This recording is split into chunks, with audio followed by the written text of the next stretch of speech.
Tribuners, Ambon kini punya stasiun pengisian kendaraan listrik. Isi daya hanya 45 menit. Ada Nissan juga. PT PLN Persero secara resmi menghadirkan stasiun pengisian kendaraan listrik umum atau SPKLU di Kota Ambon Senin 17 Januari 2022.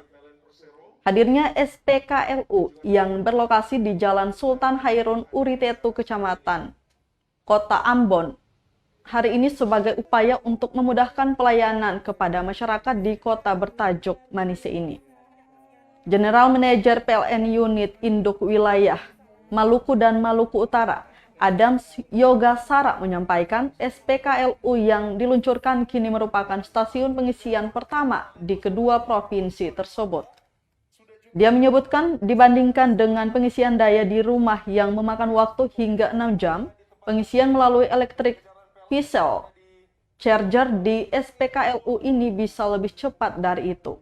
Sementara itu, Wali Kota Ambon Richard Lohena PSI menuturkan, hadirnya SPKLU ini turut mendorong peningkatan penggunaan energi bersih dan ramah lingkungan.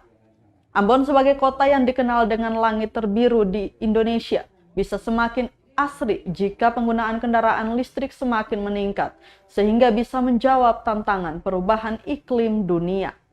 Ke token ini, jadi kita tinggal langsung buka aplikasi PLN mobile atau enggak aplikasi charge in, Pak. Jadi setelah dibuka aplikasi charge in-nya, kita langsung cuma kalau di sini masih 40% ya, anggaplah kita beli 20 kWh, Pak. Nah, jadi setelah pembelian 20 kWh, di sini langsung ada estimasi biayanya, Pak. 54.820. Lalu tinggal kita lanjutkan. Nah, lalu mulai pengisian. Terima kasih sudah nonton. Jangan lupa like, subscribe, dan share ya.